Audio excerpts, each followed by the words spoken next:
Welcome to the Ward 4 Budget Town Hall meeting. Continuing the practice Mayor Gray started at the beginning of his administration, the mayor will brief district residents, ward by ward, this time in Ward 4, on his proposed budget for the coming year. I'm pleased to have this opportunity and honor to introduce the mayor. As he presents his fiscal year 15 budget tonight, I believe you will see a fiscally responsible budget that makes an historic investment in public education, leverages the district's continued strong fiscal stability to build on early investments in affordable housing and workforce development, and improves the quality of life for all district residents. So please now join me in welcoming Mayor Vincent C. Gray.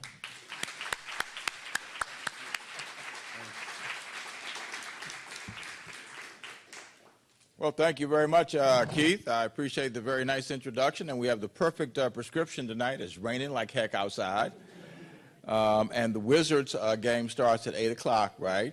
And I'm sure nobody's interested in that, and since the Wizards may finish off Chicago, I won't say may, they probably will finish off Chicago tonight. So we're going to work hard to get you all out of here in a timely fashion. I want to thank those who are helping to sponsor tonight. First of all, wasn't it nice of Lido's to provide the pizza for tonight? I want to thank Tim and Kelly Shy. They've been good friends for a long time. We've worked with them through the Civic Association and other ways. Let's see, we got Kerry Braxton from ANC 4A, Ron Austin from ANC 4B, Chanel Anthony from ANC 4C, Donna Brockington, ANC 4D, the 1400 Shepherd Street Northwest Block Club. What block do they represent?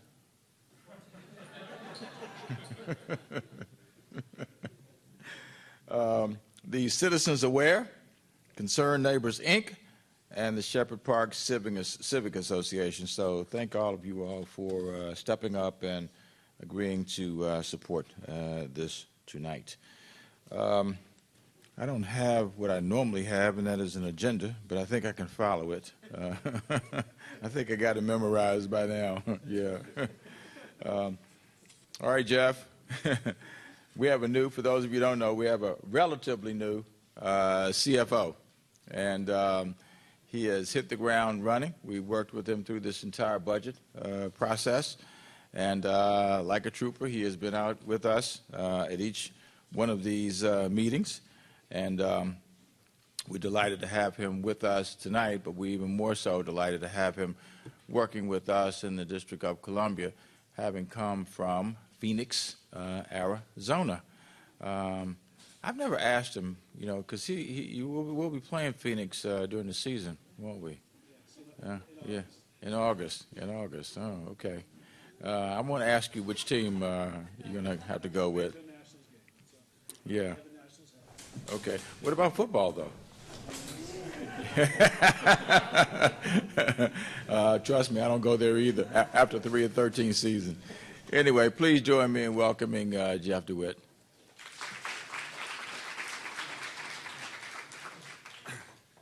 Thank you, Mayor. As the mayor said, I came from Phoenix, Arizona, West for 25 years, and although I've adjusted to the cold in the winters, now I'm adjusting to the fact that over the next 3 days, we're going to get 50% of the annual rainfall of Phoenix, Arizona. So that's another adjustment I'm making, as I need an umbrella. But no, thank you all for coming tonight, and thank you, Mayor, for bringing me nominating me to be the CFO, and the council and the Congress, actually, for the process I went through for that. I've been out to many neighborhood groups, and these budget hearings are useful for me to get to understand the community and the things that are going on. My staff and I just spent the whole day today actually working on our strategic plan to work in the areas of customer service, continuous improvement, and transparency, which are the objectives that I have for the office. So we spent the whole day working toward that strategic plan we're going to be producing probably in the next 60 days. So you're going to see in a little bit, the mayor's going to bring up what I like to call the Dr. Gandhi chart, or everybody likes to call the Dr. Gandhi chart, which shows we have a very good financial situation in the District of Columbia. We have some of the highest reserves. We have the highest reserves we've had in many years. We have high bond ratings, which gives you the flexibility to do a lot of things in government. You're going to see discussions about affordable housing and schools and things like that. And one of the things that I looked at as a new CFO as we're approving the budget and going through the revenue forecast is one of the things that's changed in the last 5 years is it used to be 1/3 of the income in the district stayed in the district. Now it's 45% in just a 5-year period, which means it's now a place to live, not just a place to work. And things like schools and things like affordable housing and transportation, all the things you're going to see in the budget are extremely important to keep that going. So I want to thank you again to the mayor and everyone and for you all for coming tonight. And in spite of what you may hear or read, I'm having a ball, having a good time, loving the job. And I live in the district over at 3rd and 8th Street and Northeast. And I'm absolutely loving D.C. and I'm loving the job. So thank you so much for the welcome to D.C.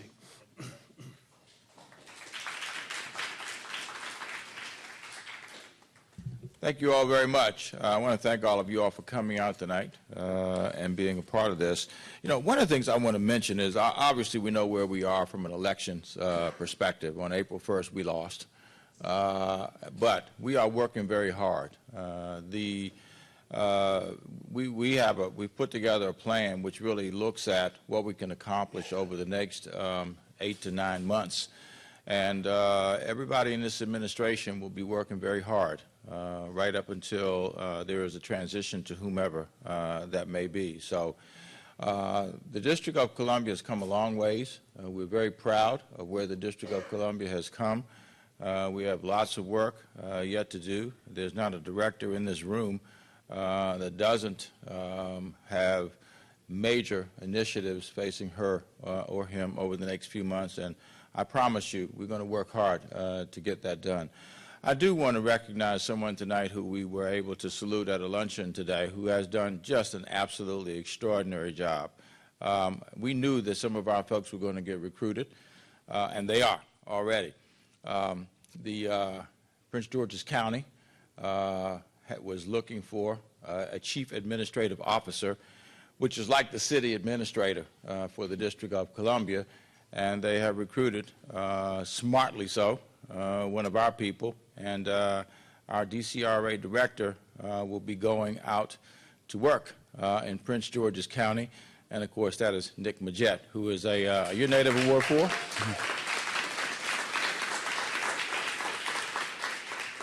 And Nick, what you have done with that agency is nothing short of miraculous. The leadership you've provided, and it's the kind of leadership that I think really works effectively, and that is, I call it servant leadership, where you are a leader, but you're also engaging people along the way. So thank you for what you've done. Going to the DCRA today is a pleasant experience. Lots of things you don't even have to go there for anymore. And we have a new initiative that we're working on called the One City Portal that will allow people to apply for 8 separate agencies through this one vehicle using technology. So thank you very much. And I want to thank you for not leaving the District of Columbia also and going to work in Ward 9.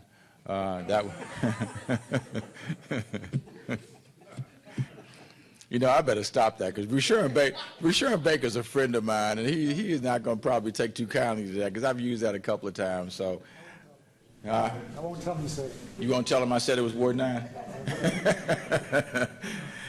In any event, the theme for our budget this year is keeping the promises, and that's exactly what we're trying to do with this budget, and we're hopeful that essentially that it gets adopted intact, that it will reflect, I think, the priorities of the District of Columbia, which we believe it does, and will continue us moving in the positive direction that we have been moving.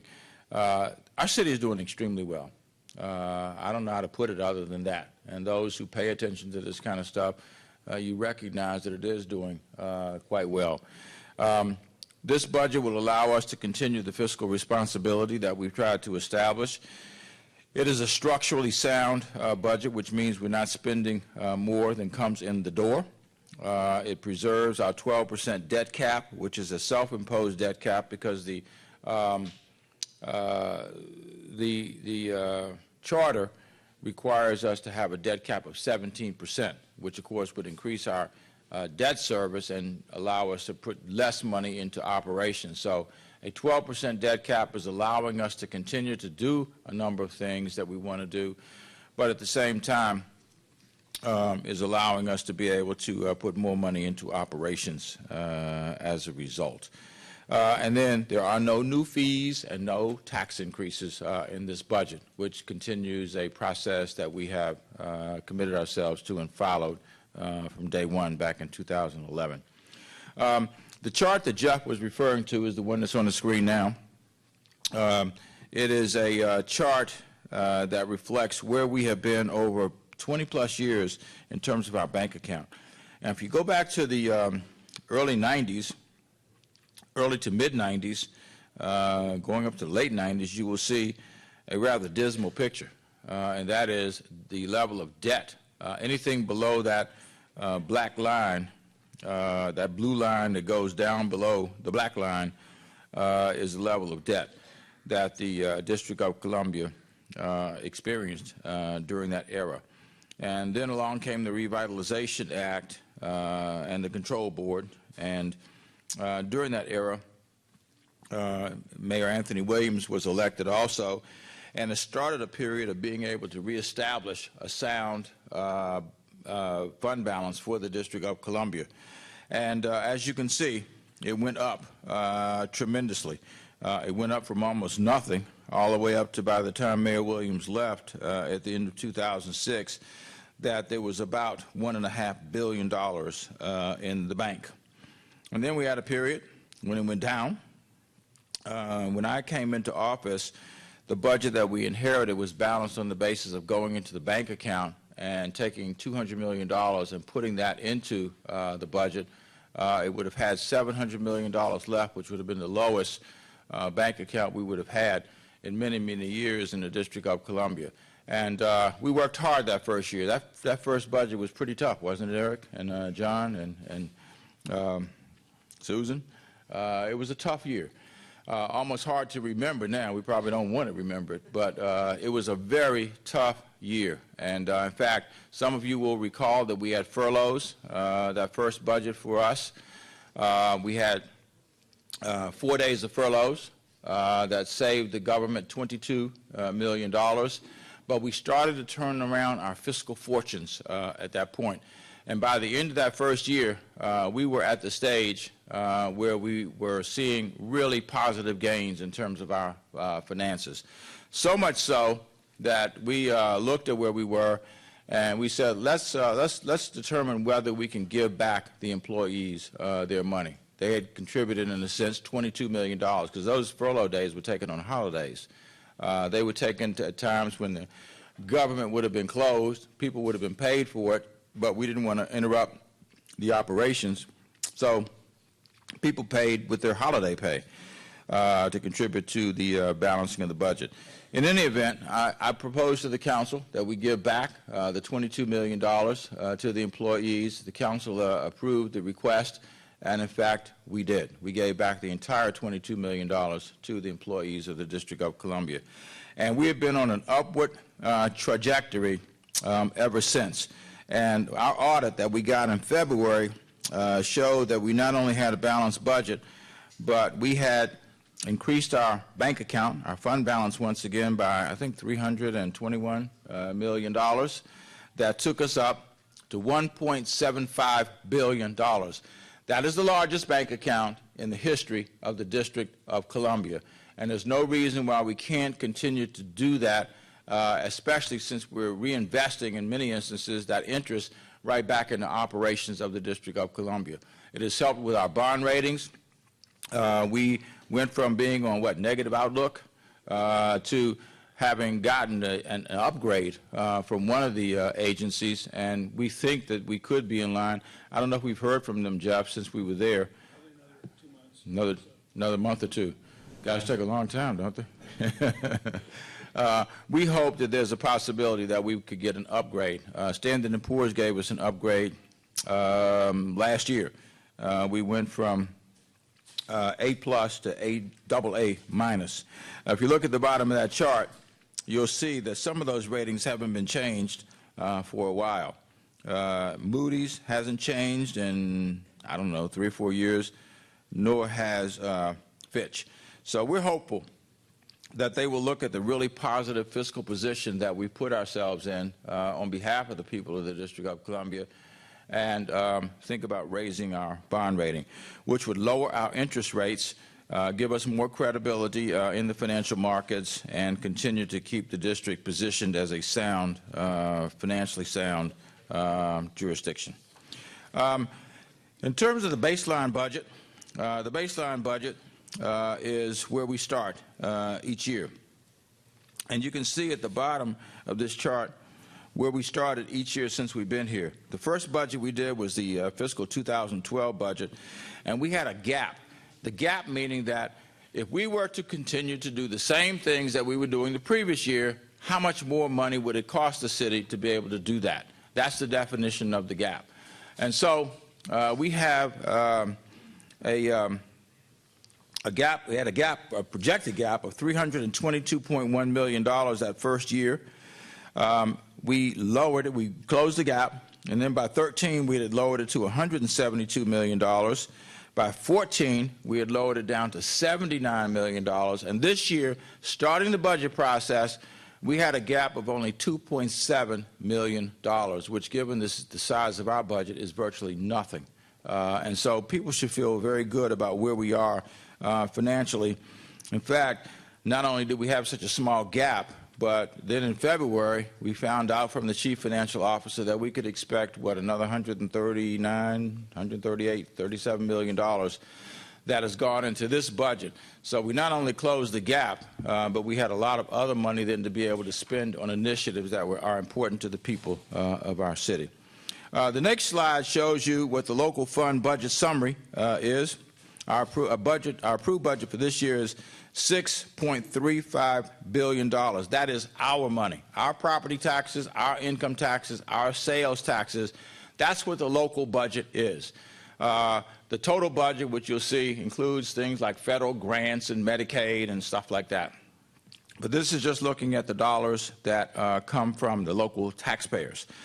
Our baseline expenditures were projected to be $6.64 billion, and in the next few lines show you what was projected for local funds.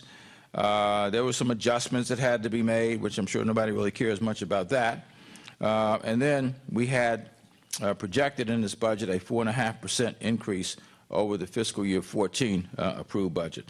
That led us to have a budget that is before you tonight, a local budget of local funds of $6.79 billion. That includes a number of new initiatives totaling $139 million. It is a 2.3% increase. Wait a minute, 2.3% of the total, yeah, okay, of the total for fiscal year 15's proposed budget. And then the next line, you can make what you want of this, but we had a population increase of 2.1%. I suppose the comparison is that we had 2.1% population increase, so we increased the budget by 2.3%. If there's a relationship there, I don't know what it is, but it sounds good to me.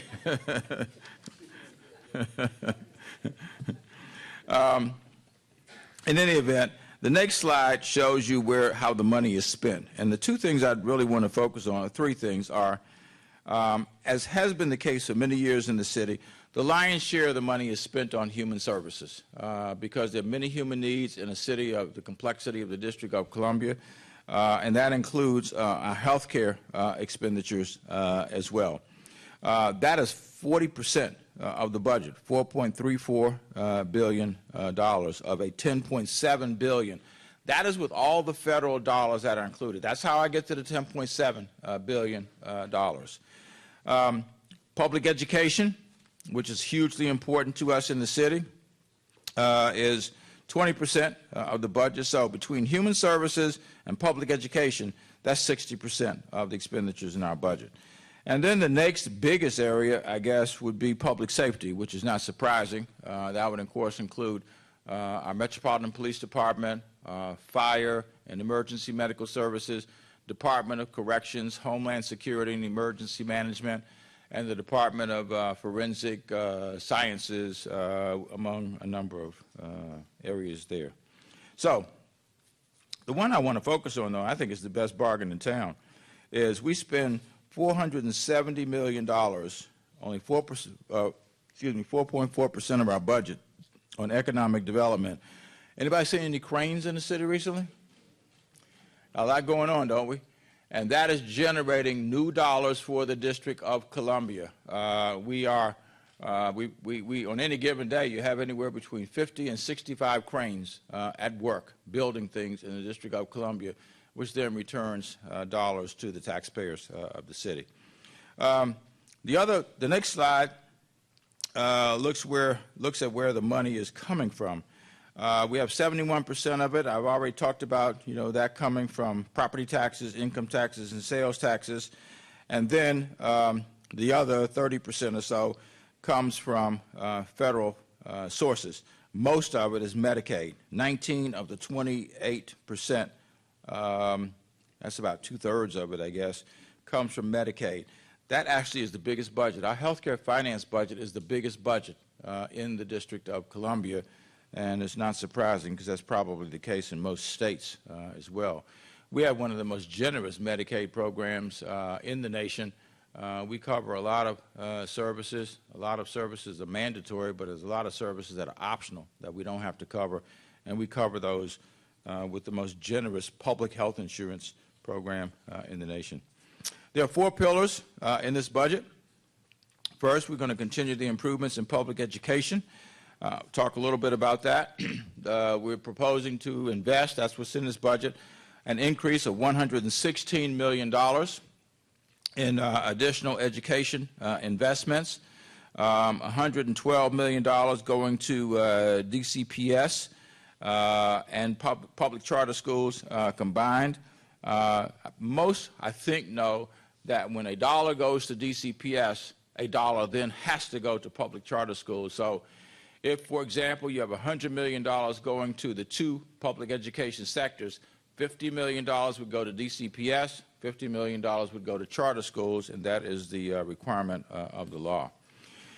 We also were involved in what's called an adequacy study, and that was designed to figure out what would it take, how much of an investment would it take to be able to ensure that we are providing the best possible public education, or have the investments that would provide the best possible public education for our children here in the District of Columbia.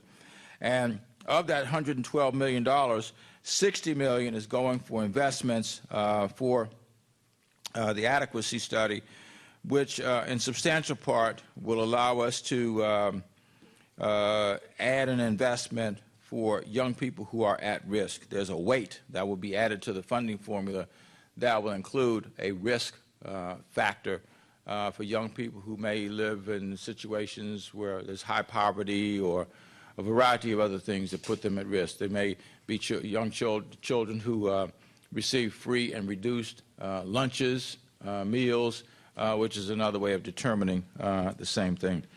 One of the things I'm especially proud of is our early childhood education program. I like to think that we have one of the best in the nation at this stage. We have 70% of our children, 3-year-olds, who are in school all day, every day. And we have 92% of our 4-year-olds who are in school all day, every day. We're proposing to invest additional money in our infant and toddler programs. That's children who are from birth up to but haven't turned 3 years of age yet, because we want to invest more money in very, very young children at this stage, which will have a lot of ancillary effects, not the least of which, of course, is that children will be better prepared to be able to move into the pre-K programs and then into kindergarten. And also, frankly, it will give their parents a way to be able to work or do other things without any cost, because the tax dollars of the District of Columbia are paying for a service to them and their families. We are adding an increase to the facilities allotment fund for the public charter schools. The charter schools uniquely get, and of course the DCPS gets facility funds too, it's just in the capital budget for the most part, but The charter schools get, for every student that they serve, they get $3,000 a year for the facilities allotment. And that had not been increased. In fact, it was lowered, proposed to be lowered at one point, and we stopped it from being lowered, got it back to $3,000. And we are proposing to have an inflationary increase that would add what, about, up to $3,100, Eric? Yes, it's about 2.4%. 2.4%. So it'd be a total of $2.8 million that will be added. We have a the capital improvement budget for schools will be $1.6 billion over the six-year period, and we'll see some of those schools that are in Ward 4. And then our enrollment for public education is projected to be the highest in 25 years, and that would be at almost 87,000 students, which is really good news for public education. It means that things are improving, and we should all be excited about the future for public education here in the District of Columbia. We also are proposing $5 million for additional school nurses. We are increasing the focus on middle schools so that every child will be able to have a foreign language, will have art, physical education, and music, as well as algebra, and have access to technology. We also are proposing to open, we've been planning since last August. How many people here remember vocational education? That was one of the worst decisions that we made, to eliminate vocational education. You know, we needed to eliminate some of the curricula to which children were being exposed, but unfortunately we threw the baby in the bathwater out at the same time. So we're bringing back career and technical education, or vocational education, called CTE. We've been planning 9 academies since last August, and they will each serve 200 to 300 students in one of 3 areas: in the career ladder of construction trades, in the hospitality industry, or in technology, information technology. And those, interestingly enough, not by accident, are tied to jobs that are emerging in the District of Columbia, and that's why we're doing that. So those will open in August. We're also proposing to invest $175,000 so that our young people, 11th graders and 12th graders, will not have to pay for SAT tests. We don't want any impediments, to the extent that we can avoid them, of our children being able to go to college. So this will give them access to the test without having to worry about whether they have to pay for it or not, because they won't have to pay for it. And we are proposing to open a new DC Youth Engagement Center, and the Youth Engagement Center is to deal with disconnected youth. We have about 7,000 young people ages 16 to 24 who are considered disconnected in the District of Columbia. And the goal is to have this center not to educate them, but to create a set of social services that will start to reconnect them with the institutions in the District of Columbia that can get them back on a constructive career path. A lot of young people who wind up in these circumstances not only wind up truanting, but they also wind up getting into difficulty and cost themselves a lot of human pain, as well as society a lot of cost financially. We're investing another $1 million in continuing the funding for truancy prevention. $400,000 in a program that's working in the D.C. libraries, and that is the Sing, Talk, and Read program at the D.C. Public Libraries, and $1.3 million for the University of the District of Columbia, which will at least allow them to keep up with inflation. There are some additional investments as well that I'll mention in a second for the community college.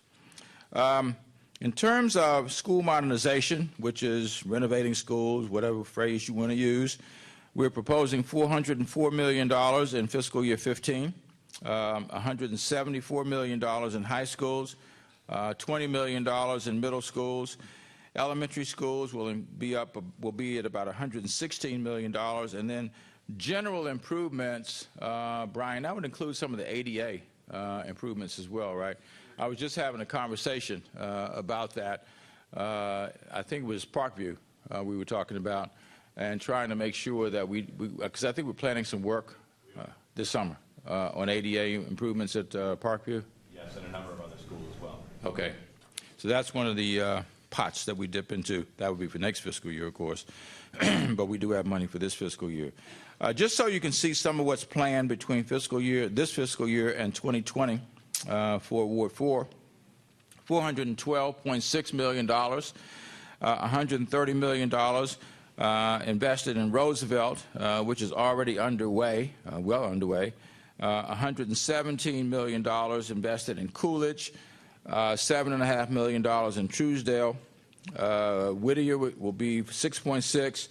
Powell, and that's underway too, is that right? Powell is underway, $32 million.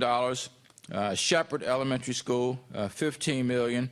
West, $35.1. I was just at West on Saturday, as a matter of fact. They had a Comcast Cares Day there on Saturday. And Lafayette, $53 million. And Raymond Elementary School. How many of y'all have seen the new recreation center at Raymond? It's really nice, beautiful. And this will be a nice complement to it in terms of the upgrades in the school itself, about $17 million. The second of the four pillars will be investments in affordable housing. Our city is red hot. It's a place where lots of people want to be, and there's lots of good reasons to be celebratory about that, but not one of them is the fact that it is bidding up the price of housing. The price of housing is, no pun intended, but going through the roof at this stage. And we are doing everything we can to try to keep the cost down. We have invested $187 million this year in our Building Opportunities Program, $187 million in order to buy down the cost of housing. We already have in the pipeline or finished 5,700 units of housing on our way to creating 12,000 units of housing.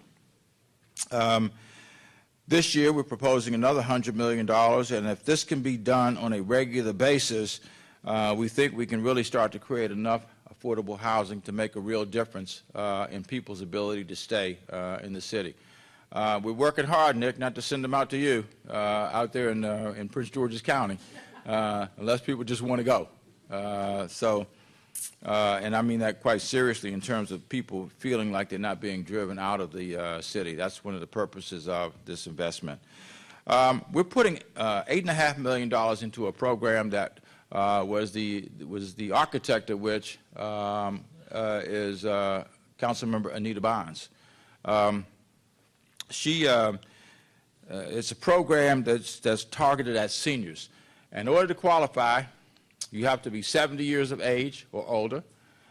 You cannot have an adjusted gross income of more than $60,000 a year, and you have to have owned a home for 20 years in the District of Columbia. We're making a couple of tweaks in the Budget Support Act, right? So you don't have to have a consecutive ownership. 2 breaks in case there's a small gap of ownership. Yeah, so as long as you were doing, with 2 breaks, as long as you've owned a home for 20 years in the District of Columbia, you can qualify. And what does it mean?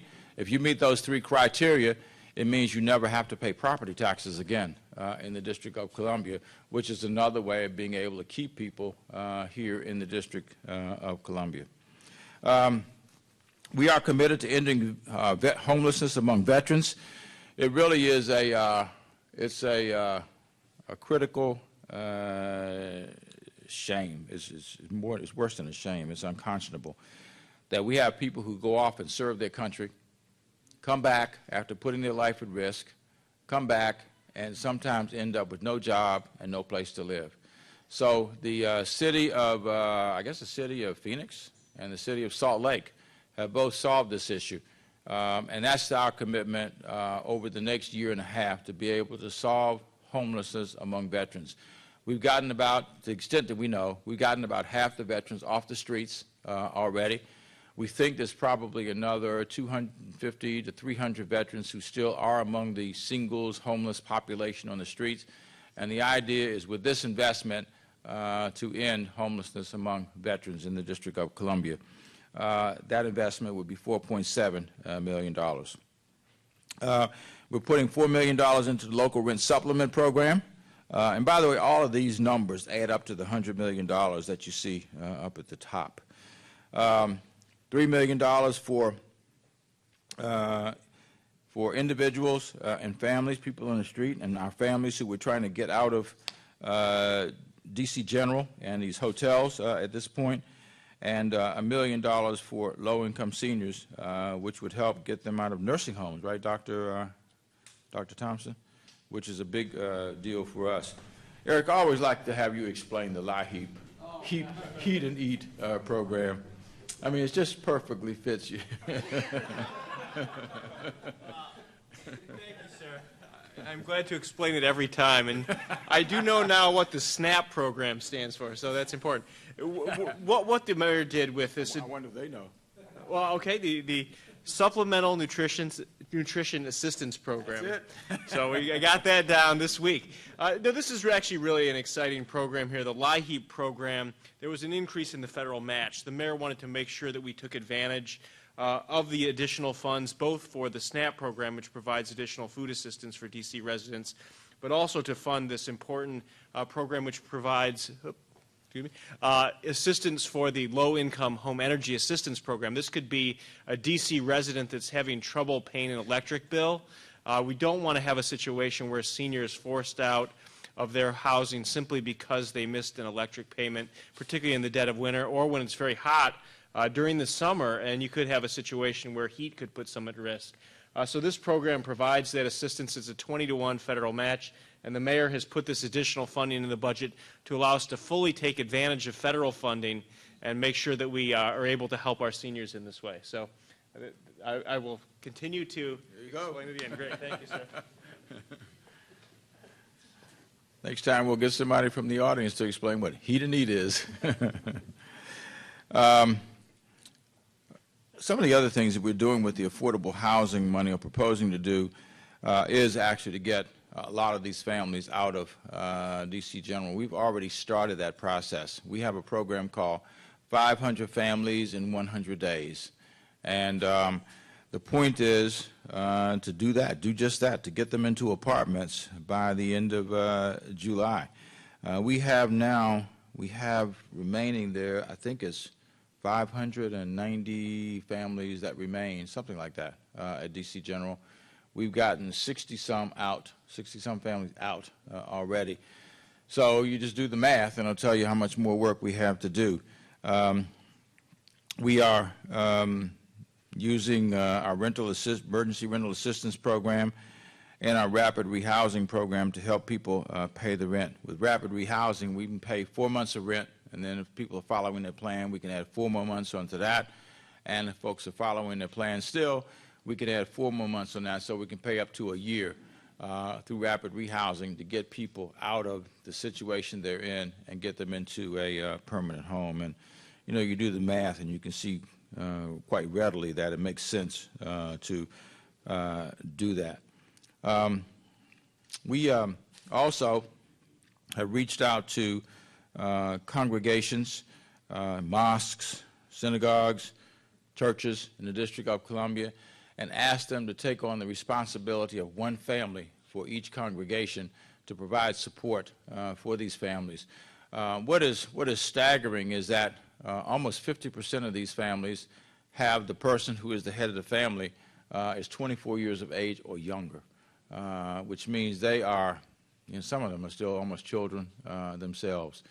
Many of them have never lived in a home or a place where they had to manage anything. They've oftentimes been in doubled-up situations, and something happened, and they got, put out, and they wind up in shelter with the District of Columbia.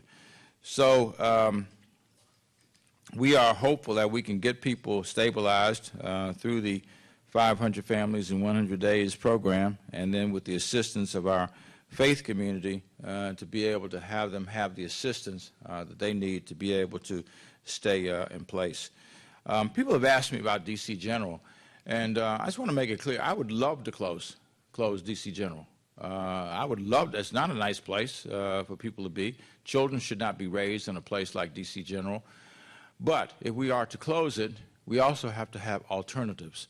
And so I'm reaching out, not as a voice of one, but I'm reaching out to people across the city to say, help us find smaller, more dignified, more humane places for our families to be in the District of Columbia when they have a crisis. The one thing that you can be absolutely sure is that on any given day in this city, there will be a family that is having a crisis. And during hypothermia season, November 1st through March 31st, we have had literally hundreds of families to show up seeking assistance, and we've had to put them in DC General until we reached the capacity. We put them in the hotels, and at one point we had so many families we had to put a few of them into recreation centers, which is not something that we want to do. So we're trying to find now, as we move these families out, a different place in DC General to be able to house folks. And I would hope that people would work with us. I have spent a lot of my life helping to find housing for various and sundry people. And I have been to a lot of meetings where people say, that's a great idea, Gray. Just don't put it on my block, okay? Or just don't put it in my neighborhood. Just don't put it around the corner. How about on the other side of the city? Wherever the other side of the city might be, remote from wherever people may be at the moment. We're also putting $1 million into the HPAP program, which will facilitate people being able to buy their own home. We're putting $300,000 in a new home ownership campaign in Ward 7 and 8, and increasing by $250,000 emergency housing funding in the Office of the Tenant Advocate. The third of the four pillars is to encourage economic and workforce development. And that will include things like $4.2 million in adult job training. I think, Tom, I think that's in DOES. That will go into DOES to keep the programs that you all have done very well over there moving. $2.5 million going into the community college.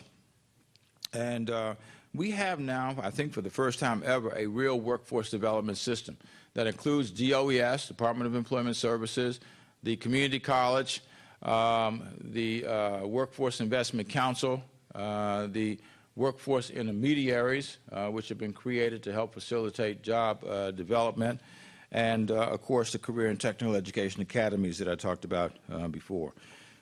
We already talked about the One City Business portal. That will be a one avenue, right, Nick? One avenue for having people get licenses and permits, probably the easiest way ever, right, in the city, because people have typically had to go from agency to agency to agency. Is that right? And so is it correct to say that when I apply through this mechanism, I am simultaneously applying to 8 agencies that then will make the decision on whatever I need from them? One website will take you to every agency that's involved in licensing and permitting, rather than going to 8 separate agencies. That's correct. That will be a big plus for people in the city.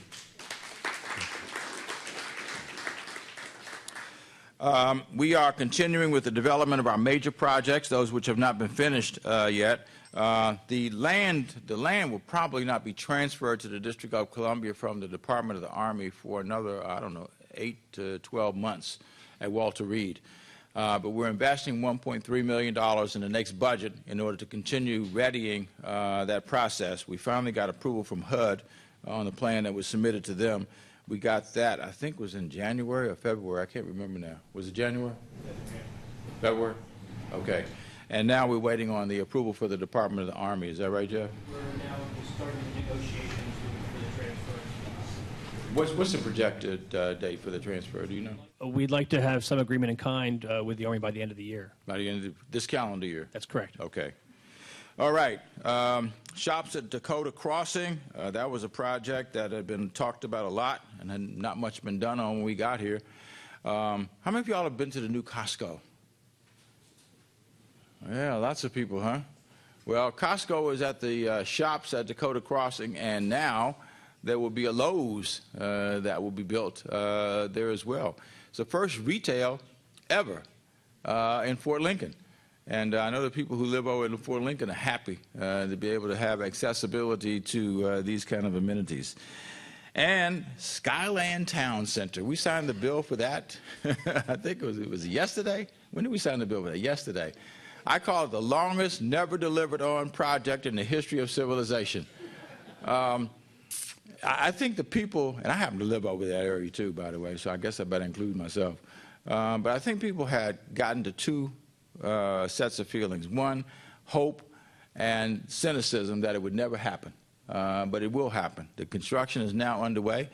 The bill was signed that renews the $40 million tax increment financing, and also authorizes the transfer of the property to the developer so that it can be done. And for those, Walmart, let's see, Walmart has one already open on Georgia Avenue and has a second that's coming to Riggs Park, right? There's a Walmart coming to Skyland also. It is the anchor. In fact, they were the only folks that would actually agree to anchor the town center that's being developed there. There'll be a CVS, which will rebuild and remain there, and there will be 400 to 500 units of housing, a substantial part of which will be affordable housing for the District of Columbia. And then the St. E's campus, that's 183 acres, will continue to be developed. How many of you all are aware that Microsoft is coming to Ward 8 in the District of Columbia? How many of you don't believe me when I say that? I can understand it, because I didn't even talk about it until it was a reality, because I know what folks were saying. Ray, you better change your brand of smoke, man. Got the wrong thing going on. But it really is. Microsoft is coming. It's an innovation center that will be on the east campus of St. Elizabeth's, along with Sidlam, which will locate its North American headquarters to the east campus, and a group called SmartBIM. And we have a new Gateway Pavilion over there, and it's a very nicely developed. We had a nice event. What was that? Broccoli City, Keith? Saturday before last? And there were about 5,000 people. I don't think there's ever been an event on that campus for 5,000 people. And if you haven't been there yet, you really need to. St. E's is a very different place at this stage, and it's going to become a real jewel for the east end of the District of Columbia.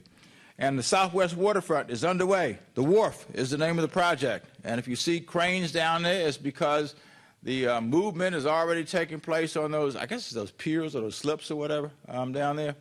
And the first phase of that will be finished by, I think, mid-2017. Is that right? You have that look on your face like you don't know. It doesn't sound right. Anybody know that it's not 2017? Because if you don't know it's not 2017, it'll be 2017, you all, when the first phase of the project is finished. The fourth pillar is to improve the quality of life for all. And this is the last part of this presentation. We're putting $2 million into our wellness centers to upgrade them. We're putting $456,000 into our commodity supplemental food program. And we're putting $3 million to improve transportation services. That will include, right, Dr. Thompson, almost doubling the budget for what you do. That's part of it. That's moving seniors around the city so folks can go where they want to go. And then secondly, also, I think we are planning to move some of our people who are transported by, was it Metro Access now, over to taxi cabs, Ron. That will reduce the cost from about $50 a trip down to about $15 a trip. $33 a trip. Okay. So it's $33 a trip. You told me 15, Ron. Just kidding, just kidding. But that will save a lot of money. That's about 1/3 savings, right? So that's substantial. Plus, you can improve services. Pardon? Improve services, no waiting around for a van. Okay. No waiting around. That's good. How do you not have to wait? Tell them what time to pick you up. I see. Tells you what time they're going to pick you up. I see. So You know we really got it going on when you can call a taxi cab in the District of Columbia now, and you know exactly what time they're going to pick you up. Yeah. You better change your brand of smoke also, Ron.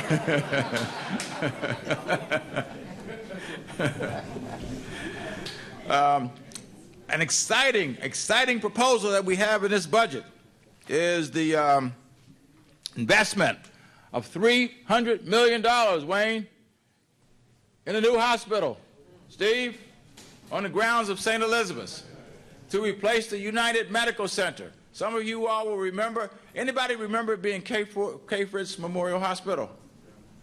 If you remember that, you've been around a long time, okay? And then it became what? Greater Southeast Hospital. And then it became what it is now, and that is the United Medical Center. And it is a facility that was built for another era. It was fine when it was built, but some of the conditions that people went to the hospital for during that period, they don't go anymore. And people don't have long stays in the hospital like they used to have anymore. So we're proposing to build a new $300 million hospital on the East End, on the grounds of St. Elizabeth's, that will be close to the current psychiatric facility, which is a really nice. When was that built, Steve? About 8? Opened in 2010. Oh, okay. That wasn't so long ago. So 4 years ago. Just about 4 years ago. Okay. So this will be quite contemporary also. And just so people are clear, this is not going to be a hospital that would be operated by the District of Columbia government. We would own the building, just so we can guarantee that there always will be a hospital there on the east end of the city, but it will be operated by a private operator, and we're talking to a variety of people now, and institutions and entities to try to get them to agree and come operate the hospital. How many of you knew that the District of Columbia Medicaid program did not cover transplants? You actually knew that. I wasn't expecting anybody to raise their hand. I congratulate you on knowing that. Lots of people don't know that. Thank you very much. We are now going to propose to cover transplants, which will be $2.5 million in this budget. We have a program, a Medicaid program called the Early Periodic Screening, Diagnosis, and Treatment Program that is for very young people. I think it can facilitate our work with infants and toddlers as well. So we're putting $867,000 into that, $250,000 into trying to get people to stop smoking, which is a good thing for lots of people's health. You like that, huh? Want a cigarette?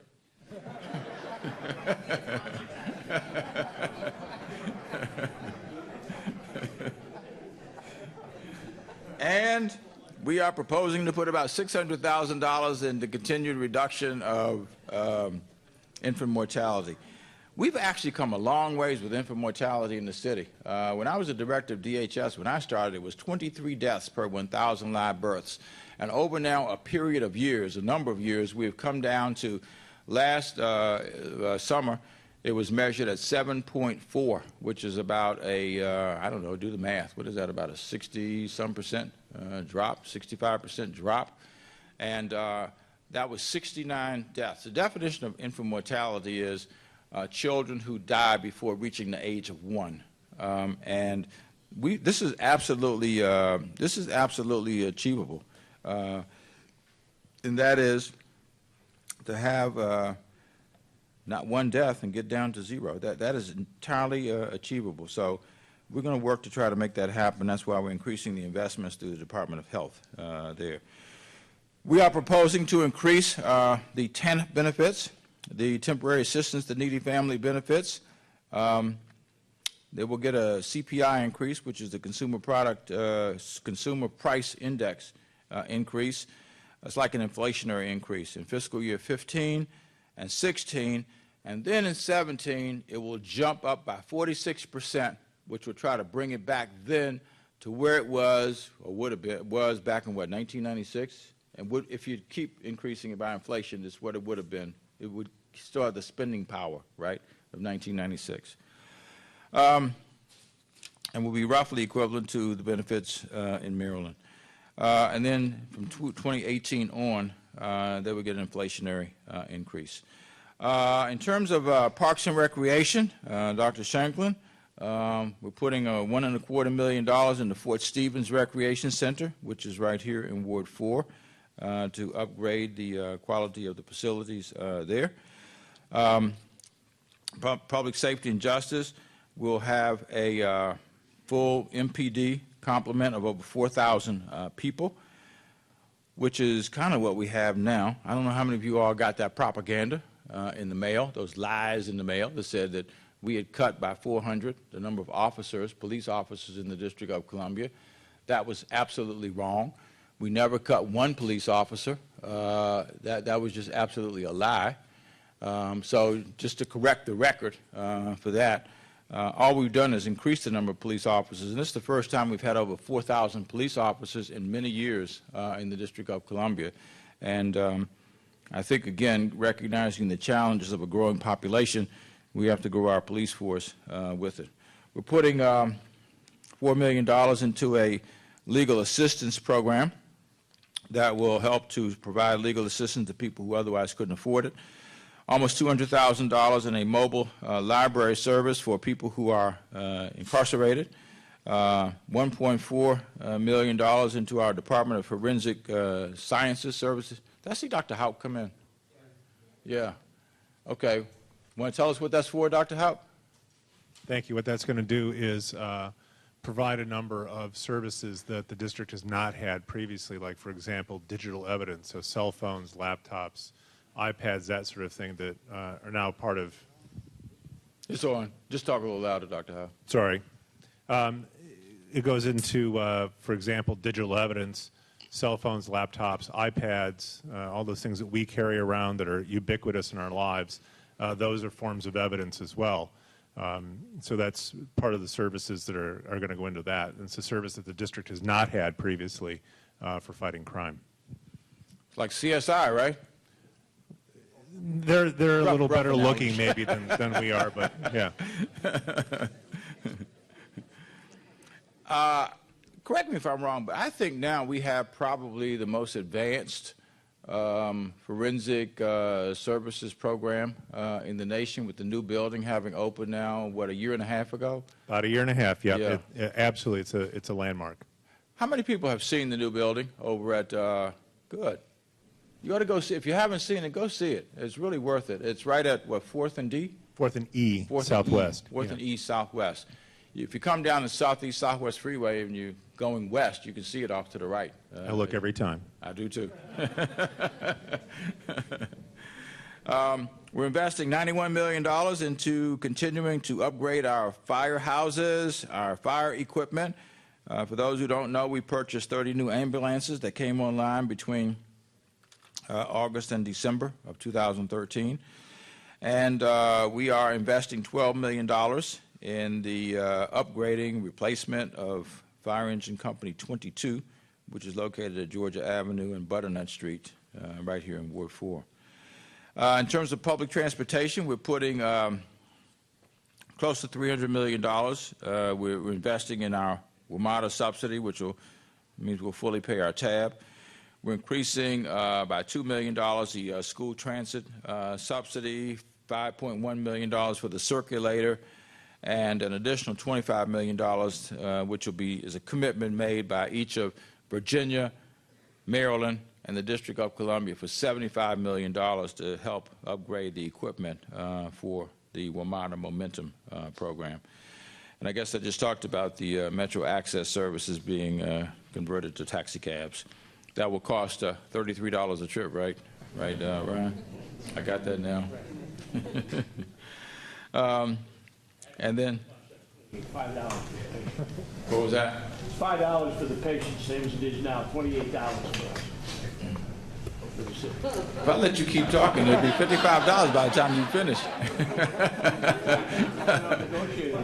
Yeah. We'll be back to Metro Access. That's your goal. You've been very successful.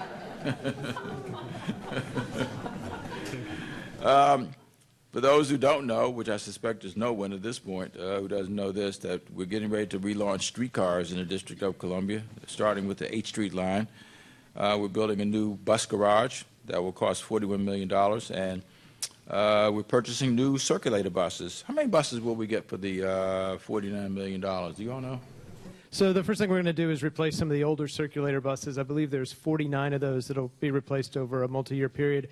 And then there's $14 million for possible expansions of circulator. We're doing a study this summer to try to figure out where the next routes are going to be for circulator. Thank you, Matt. We also are investing money in sidewalks, bike lanes, trails, street light management. We're putting 30,000 new bulbs into our street lights, right? Which will be all LED lights, which will be brighter and will be less expensive. I had a meeting with some ANC folk, and it's the first time I'd heard this one. We put new lights in an alley, and they said it was too bright. And we had to change them. They said it was too bright. It was shining into their bedroom window. So, okay. We also, right, Mr. Staten? Where's Staten? Yes, sir. This is your baby, man. A new procurement system for the District of Columbia. I want you to explain what we're doing, Mr. Staten. He's coming to you with the microphone. This is our Chief Procurement Officer, Mr. James Staten. We've been working on this for Good evening, everyone. Good time. evening. Good evening. I'm excited about this, and I was thinking from the last budget meeting, $6.9 million for procurement. That is a plus. That is saying that the administration making a strong stand, making a strong statement regarding the sincerity of procurement and the monies we spend in the district to support this budget. So what we're doing this go-round in procurement reform, and we have not reformed procurement in the district in I think over 40 years.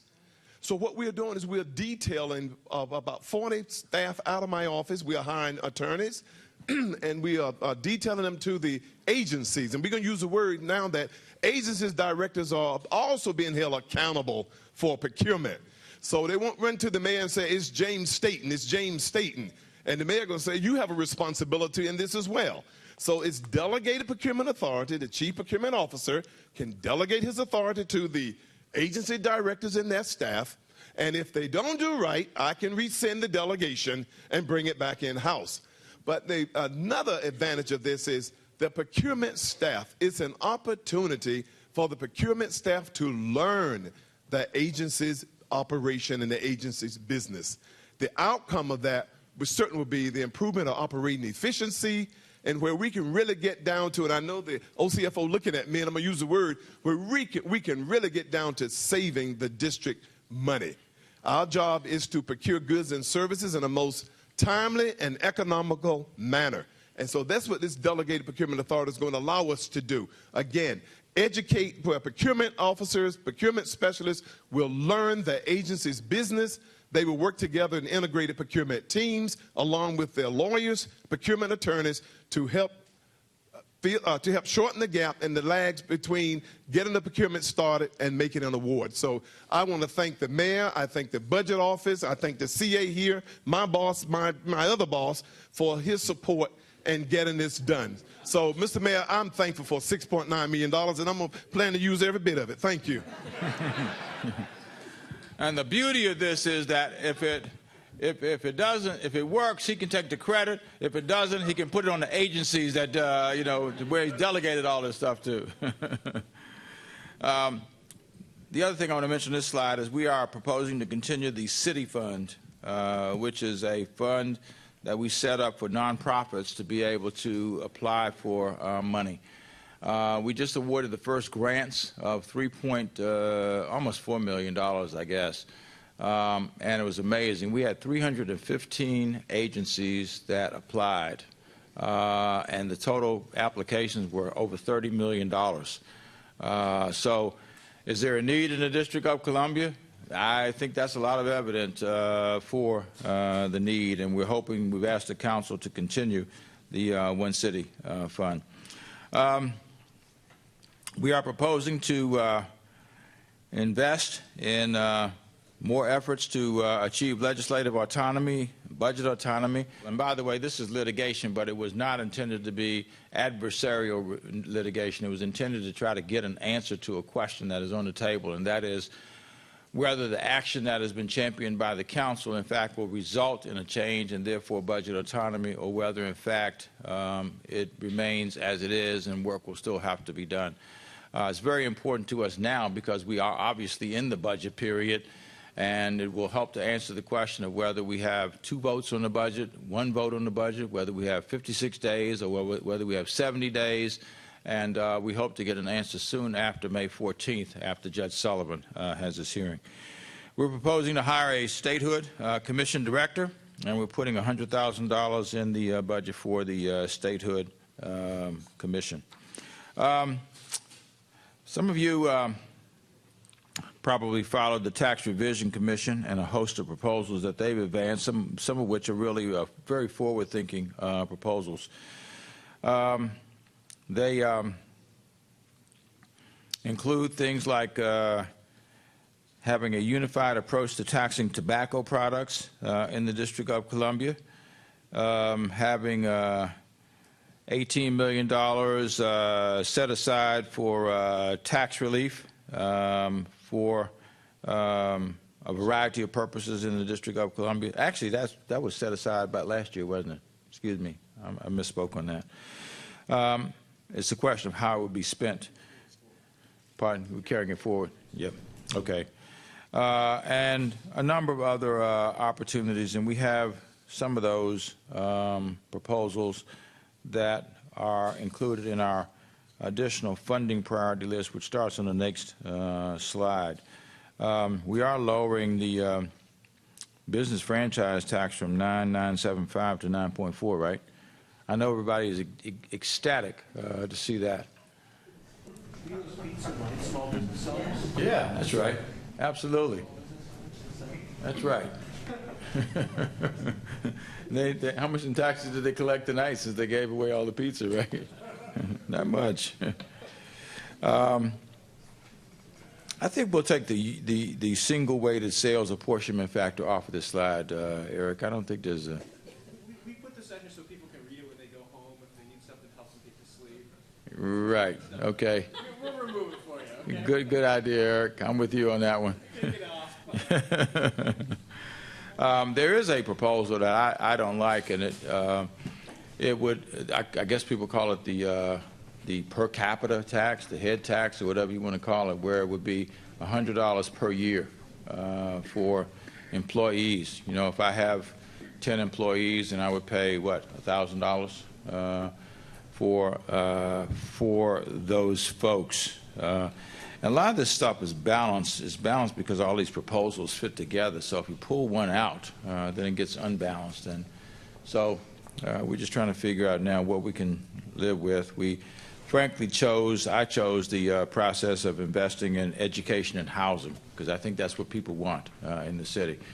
I think everybody would like tax relief, but I'm sure they would like to have an education system that is entirely reliable, and they'd like to have a way of saying that housing will be as affordable as we can make it in the District of Columbia. So those are the investments that I chose to make in this budget, assuming that we'll have, you know, opportunities in years ahead to be able to make the investments in tax relief. The next 3 slides really are things that if we had more money, we would do some of these things. These are not really in the budget. They are things we would do if we get more money, which is a possibility. We'll get another revenue estimate in June, another one in September, and another one then in December, right? So it's a possibility that some of these things will be funded. The council in the past has reordered some of these priorities, and they probably will do that again. But we're proposing to put $8 million in the infant and toddler slots to create 200 more slots. Earned income tax credit, which is a great program for people who don't earn a lot of money in the first place. More money into UDC.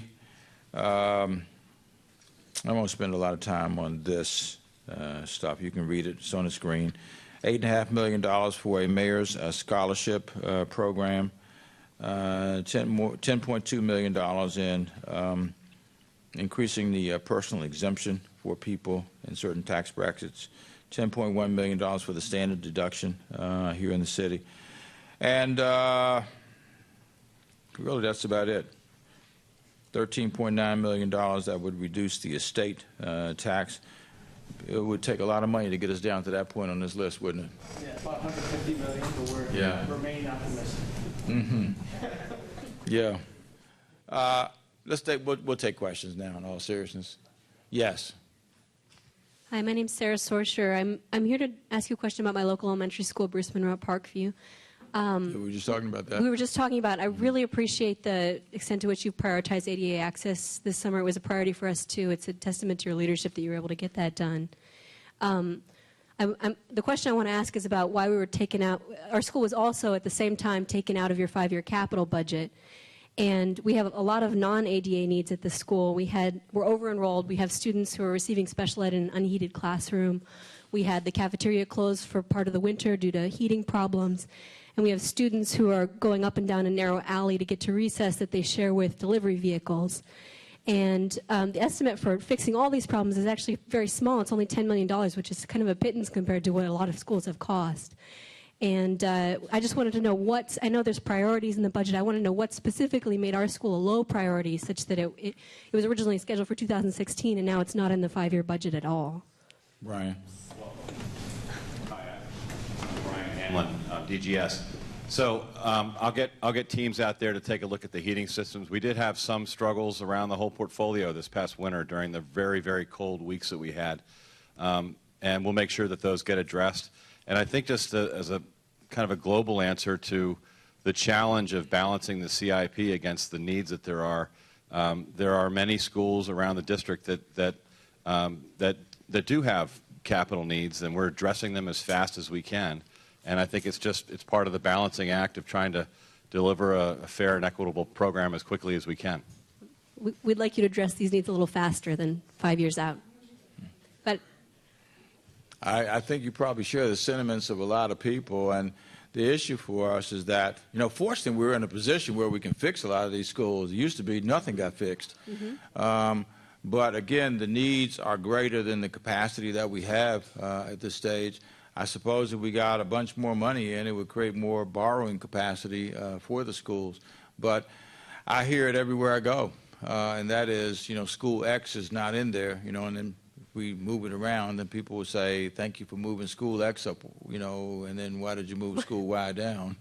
Yeah. So it's one of these things of trying to figure out the best we can do to try to balance it across the city, to look at the needs that these schools have, and try to make sure that every area gets something.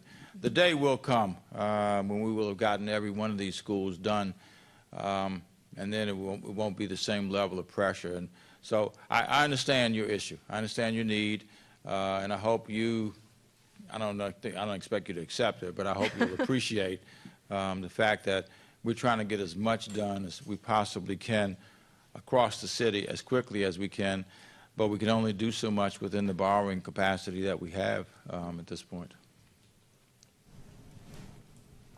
Yes. I'm Linda Critchlow-White. I actually live right down the street on Nicholson Street, and I had hoped to hear more about funding for DPW tonight. Any special reason you didn't discuss that? And before you answer that, because everything is covered. Well, let me just mention what I have to say. Where's Bill? Where is he?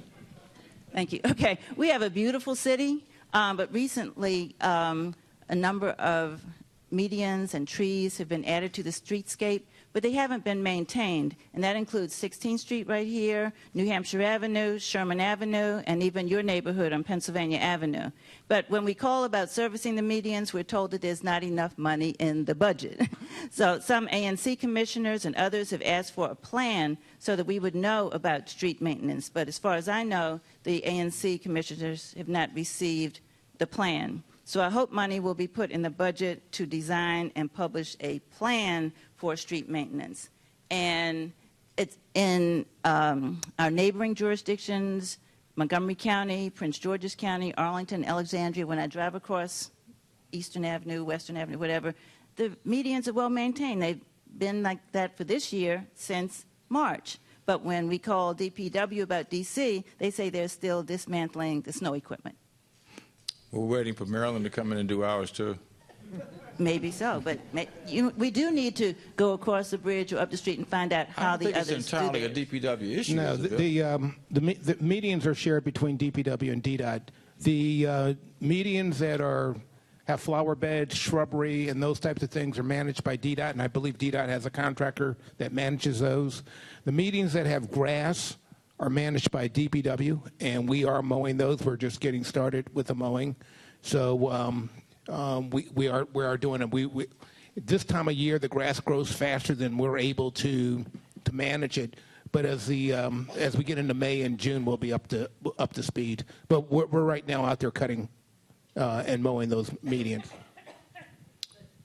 Plan for next year so they can start in March. Well, we started in March this year. We still had snow, and I'm not being flippant, but we had snow all the way up to the end of March this year. So I don't know if anybody can safely make that commitment. You all have a plan, don't you, Matt? We do. I'm happy to speak to you afterwards to figure out the specific areas. You're right. Bill mentioned it. We do share the responsibility. And we have put in a lot of new medians. I mean, it's part of the impervious surface renewal. We're trying to be, it's part of the sustainable DC, Mr. Mayor. We're trying to let rainwater filter into the ground rather than run off into storm drains. So I'm happy to talk to you afterwards and get the specific locations. I wrote down some of them. You know, I will say this. I thought that DPW and DDOT did a great job with the snow this year. We had 28 separate and distinct snow events from November 1st forward, and there wasn't a time, no matter how severe the snow may have been, that they didn't get it off the street immediately. So it was a great job that was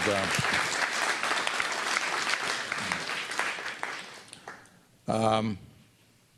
And you're going to follow up? Okay. All right. Yes. Thank you, Mr. Mayor, for bringing us together and helping us understand the budget information. But as someone who doesn't do this every day, there's some definitions that weren't given, and I would just recommend next time just slip a definition or abbreviation or acronym list that's helpful. Yeah, it actually is in the book. I know, but I don't have the book. I'm sorry. We're not passing it out tonight, right? But are there specific definitions that are troubling to you right now? Well, I think I gleaned CSFL meant commodity supplemental. Nope. See, I'm No, wrong. it means So what is that? It's a CSFL means for the current services funding level. Ah. And that's what I was talking about when I said we figure out how much this year costs. Mm-hmm. And when we get to next year, you figure out what the previous year cost, and then on top of that, how much is it going to cost you to be able to do the same thing the next year that you did the previous year? Yeah, as a business owner, I do something like that, so thank you. But my real question is about infrastructure improvements. I understand with this rain, we've had some flooding in Crestwood, and we still have, I'm sure, flooding in, is it Shaw, where that happens? No, Bloomingdale. Beg your pardon? No, we've solved that one. Believe it, we took that was a 100-year problem. Okay. And right. We took that on, right, Alan? And we haven't had any flooding. We now have, we did a whole new reconfiguration of First Street, and we had water that was being collected at the Macmillan Reservoir and being held when there was torrential downpours, and then it would be released into the sewer system on a much more orderly basis. So that's excellent. We haven't had any flooding in, what, a year and a half, 2 years? But I understand there is flooding in Crestwood as of tonight. So That I did not know. Anybody, is that a WASA problem? just general infrastructure issues. Yeah.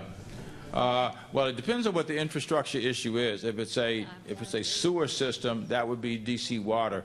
As an independent agency, our city administrator is the chair of the board. Alan, can you talk a little bit about how the infrastructure issues are addressed by DC Water? Yeah, there's a multi-billion-dollar capital improvement program. DC Water's CIP, capital improvements program, is $9.3 billion over a 10-year period. There's these massive tunnels that are actually part of a court kind of settlement that are being built throughout the city to alleviate long-term flooding problems, and to also basically do what the mayor just mentioned about housing stormwater, so that afterwards it can be released, orderly into the sewer system. And then when we, I guess, has it been a year and a half, 2 years ago, a year and a half ago, when the mayor created a Bloomingdale's and LaJoy Park flood prevention task force, DC Water at that time only had really long-term solutions, and then we, working with members from not only DC Water but from our other agencies, we came up with a short-term plan as well as a medium-term plan. And the mayor mentioned before about McMillan Reservoir and then along First Street, a huge tunnel that's being built that's going to house 8 million gallons of combined stormwater and sewage water. And then between that and the McMillan Reservoir, we're going to have about 12 million capacity to divert any when there is a heavy rain, where we can house this water until the storm is over, and then we can actually release it into the sewer system. So all of this, plus short-term solutions where we're actually cleaning out drains, much more often, much more frequent, and we're also building sustainable solutions so that the grounds actually naturally absorb water as opposed to just kind of run off on the streets. Alan, what about the Crestwood issue that was raised? I'd have to look into it. I didn't know about that. Yeah. Yeah. Mr. Black? Can you talk? You want to talk a little bit more about that, Commissioner? Okay. Yeah, so we do have an issue in terms of stormwater runoff, flooding, if you will. And one of the things that I'm concerned about in terms of the budget and our potential liability is that consent decree that was mentioned required D.C. to actually build the Rock Creek Piney Branch Tunnel. As I understand it, the city, D.C. Water, is trying to get that modified so it wouldn't be built, and that's a benefit right here in Ward 4 for us. So I'm wondering, if you're not going to do this, are you prepared for potential liability for the penalties, or what are you going to do instead? Because we do have a serious issue, just as other Bloomingdale and others have. Yeah, it wouldn't be the city that's pursuing that, the city government. It would be WASA that's pursuing that. But I'm not familiar with the issue. Alan, are you? We'd have to. I think if we're talking about some alternative solutions to that tunnel, that's what you. We're not looking to. If anything, I think that DC Water is looking to substitute certain solutions as opposed to not address this. And basically solve the problem in a different way. No, but they have. I mean, it's been out there. I mean, the whole plan that where they were looking for other solutions as opposed to these monster tunnels, and I'm sure we can put you in touch with DC Water staff so you can get into more details. Would it be helpful to have DC Water come out to an ANC meeting to talk about this? They did.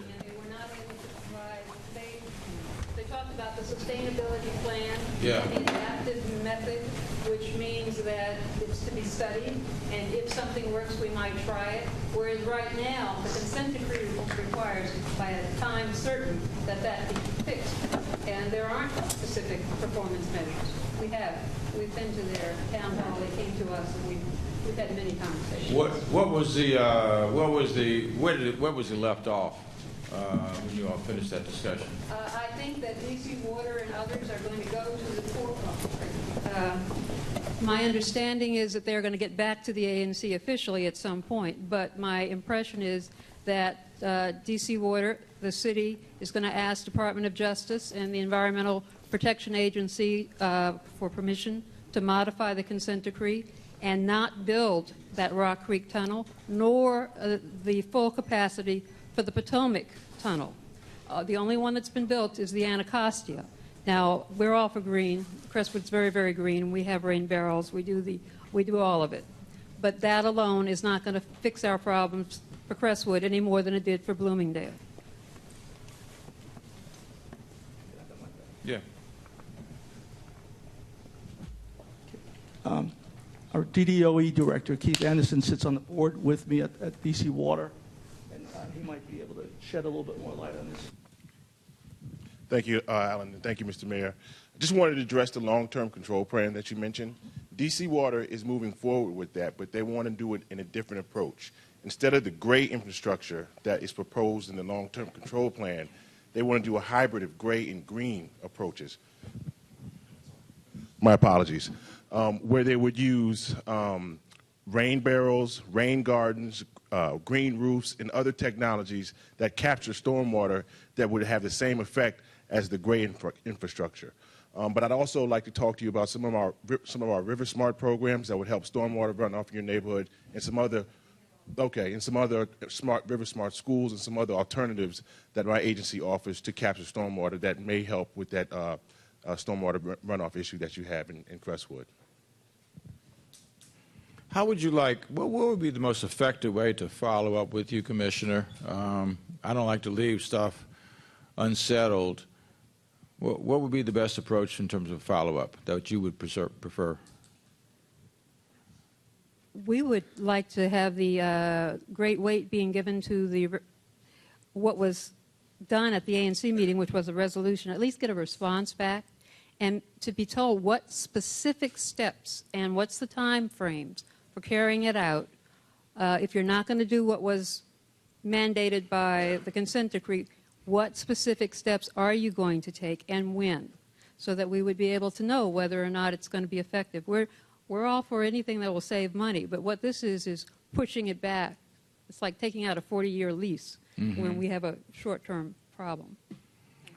All right, why don't we, Alan and Keith, ask George Hawkins to get a response back within the next couple of weeks as to either what specifically are the steps that will be taken, or if it can't be finished within the next 2 weeks, when you will get a response to, how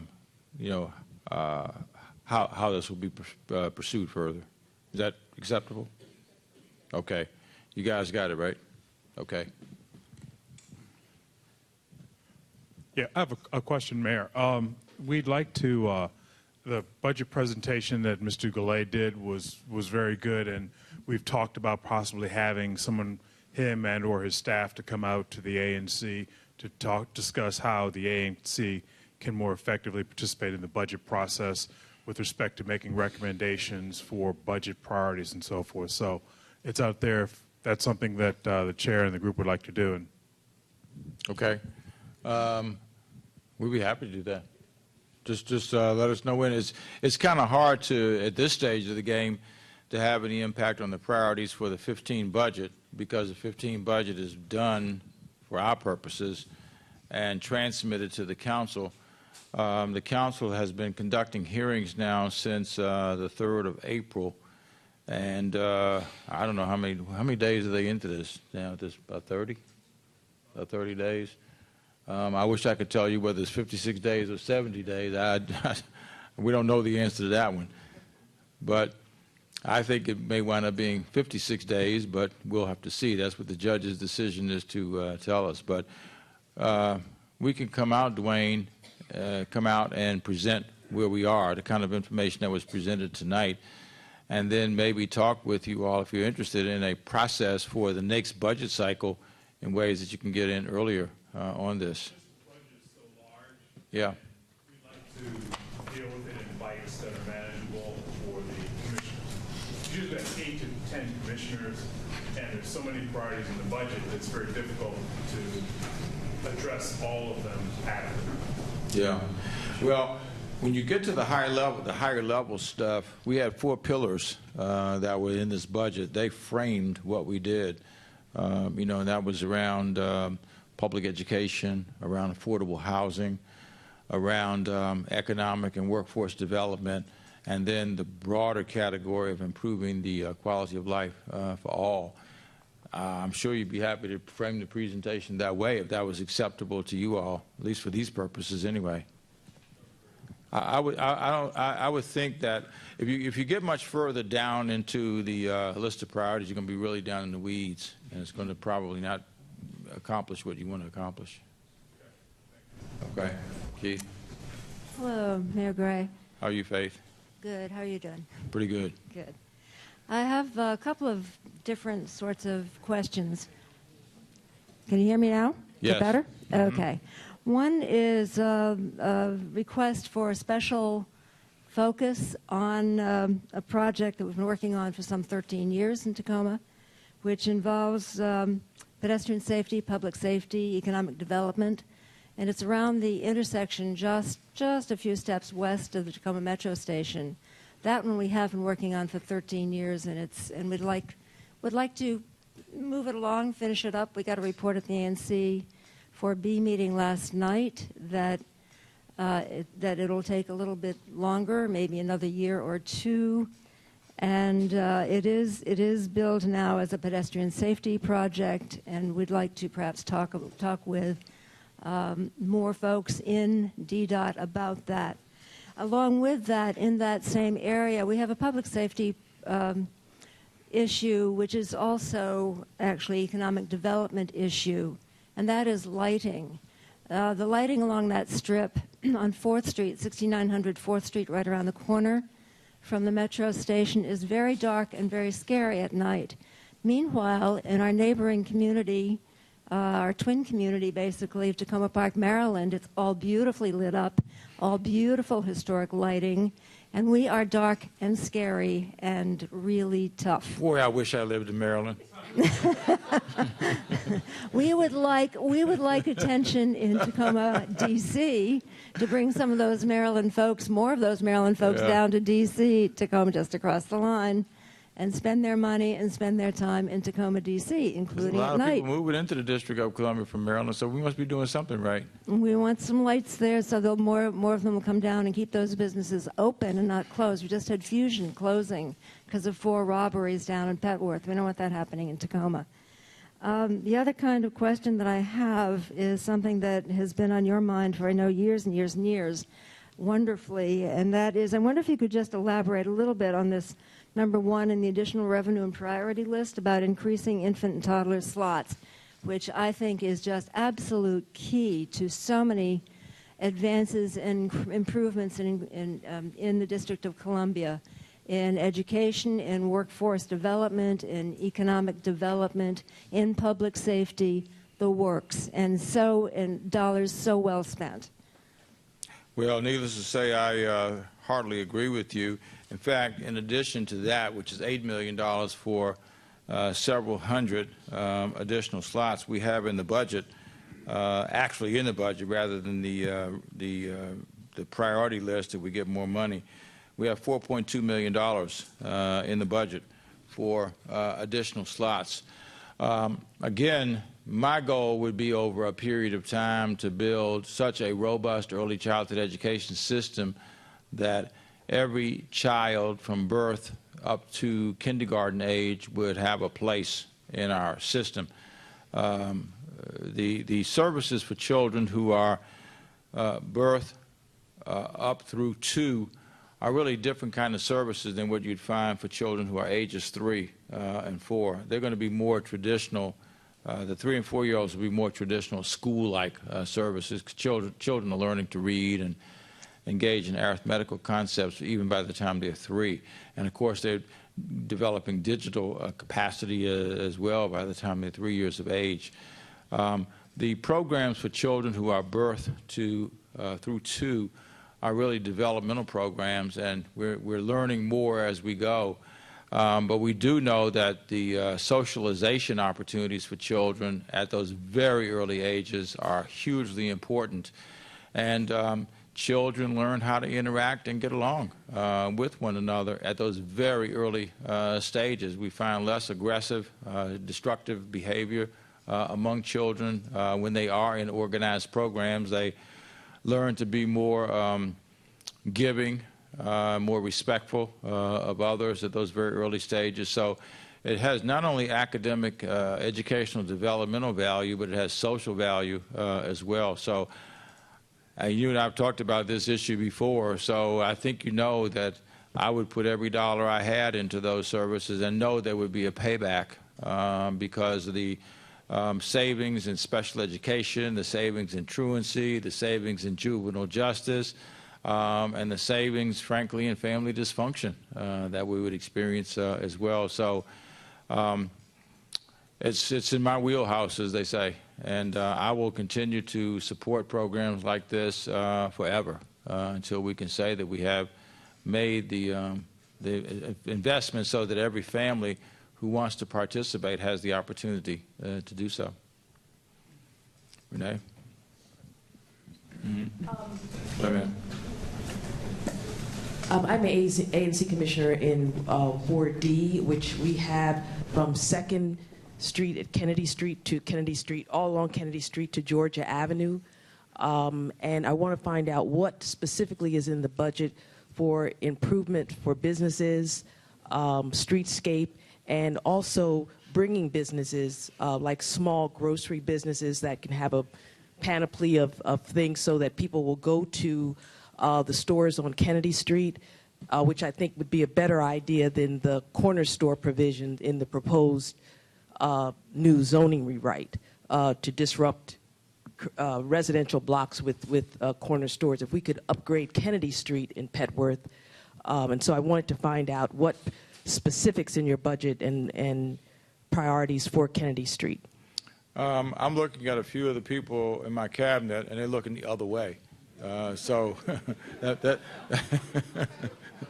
that would suggest to me that they probably don't know right off the top of their heads either. It's a good question, and we'd be happy to get back to you on it. What you're looking for is information around business development in the Kennedy Street, George Avenue, George and Kennedy corridor.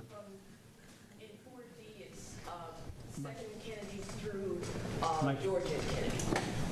Okay. 2nd and Kennedy. That's down by the Hattie Holmes Center. One block Yeah. East of Hattie Holmes, and that's my single member district, Hattie Holmes Senior Wellness Center, all the way to on Kennedy Street to Georgia Avenue. Jeff, you wanna take it? Where's Mike? There we go. Thank you, Keith. One of the programs that the city has and the mayor has been steadfastly behind is our Great Streets program. And Georgia Avenue is considered a great street, and we've actually and we've extended those boundaries to outside of just the existing street itself. In fact, we've just had a Great Streets offering or a NOFA for about $1 million, and those winners will be announced in the next week or two. But I think that is an area where the city can be helpful on the area you're describing. As an ANC commissioner back in 2005, 2006, I sat through and participated in I don't know how many meetings on Kennedy Street. And then last year when I went on the website, they had different points of what was proposed, and most of them said no action, maybe one or two pendings, but most of them were no action. And these were things that people in Ward 4 got together, particularly in my area, in Petworth, and said, this is what we want for Kennedy Street. And there's been no action, so I'm just trying to find out specifically when there'll be some real action on those issues. Let me get your information after the meeting, and I'll either talk to you myself or direct one of my folks on the Great Streets program to talk with you directly. Mr. Syndrome. Good evening, Mr. Mayor. Good evening, Mr. Syndrome. How are you? Two things, Mr. Mayor, hold near and dear to my heart. And as a prefacing, it's very expensive to live in the District of Columbia, let's face it. Particularly, the rent is too darn high. All right? So affordable housing for our first responders, our law enforcement, our firefighters, take the trolley folly off the table. 400, 800 million out the gate and counting. Come on, that's a lot of dough. And that can best be used for affordable housing for our first responders. It's a nightmare. It's a dinosaur. It's manufactured in the Eastern Bloc. God forbid we have a derecho with the heavy rain, all those electrical wires produced by coal, the carbon print, if you will, is going to cause a problem with our first responders, firefighters, right? You snatch a purse, you're on the trolley file, you see a Glen Gotta. Our parking is extremely limited. It's decreasing as we speak. And those dinosaurs are going to take up the limited parking spaces that we have. You know, it's a pricey high dollar type item. I know right now the tide is high, the scuttlebutt is we're awash in cash, but this too will come to pass. So we have to prepare. And again, $800 million and counting is way too much. And the argument has been it's going to create community. Come on, the 8th Street corridor has had community before, during, and after. It doesn't need that dinosaur. That's why from 1960 to date we haven't had it. The other thing is with PEPCO, which is very greedy. I didn't say needy. $1 billion for undergrounding. Come on, it's not a panacea. When those wires go bad undergrounding, all right, like the rains we're having now, it's going to take forever and a day to find out what's going on. It's going to be extremely expensive, and who's going to pay for that? We actually have 70% of our capacity undergrounded already in the district. So it will really give a lot of relief to people who live in areas now where the standard fare is power outage when we have a derecho or a storm or whatever.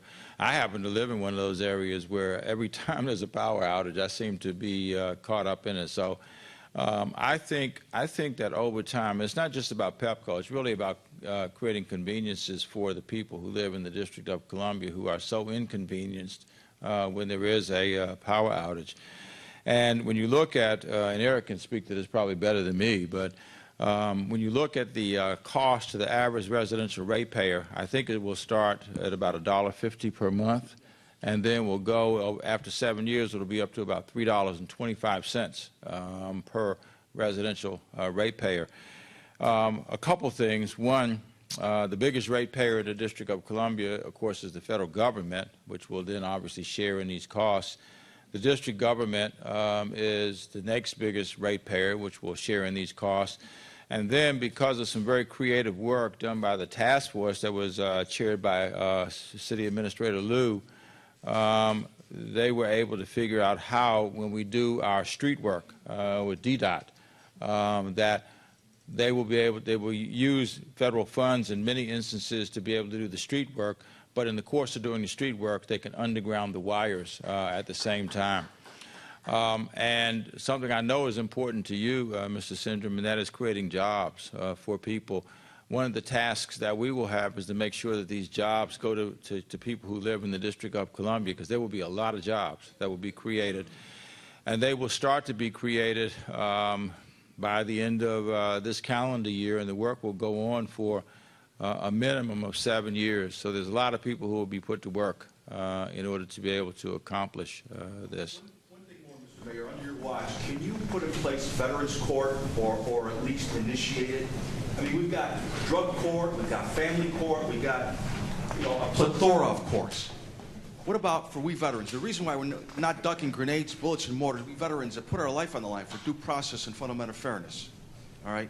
And Veterans Court has proven the lowest rate of recidivism. As you may be aware, started by a judge in Buffalo. I believe it's 125 strong throughout the states. Right? It's win-win for taxpayers, for the government, for that soldier, that veteran going through the system. How about putting it, in place before you prematurely depart? You want to speak to that, Paul? I was thinking about Matt Carey, who's not here, but if you can speak to it, that would be helpful. Certainly. The issue of courts is exclusively with the Superior Court. And the Chief Judge has made a determination that he is not in favor of expanding the number of community courts, mental health courts, other specialty courts. And he has his reasoning for that. We have had discussions. I think there is some valid purpose to be served. They've been successful in other jurisdictions, but it's not an issue that we control exclusively with the executive. We have to work with our partners. So we've had discussions, but the Chief Judge has been quite clear in his decision, and it's a decision that it rests with him. For those who may be interested, I was just showing some information here that the Wizards are up 23-15 at the end of the first quarter. We'll take one more question and then we'll quit so people can go over and watch the game, okay? Thank you all very much for coming out tonight.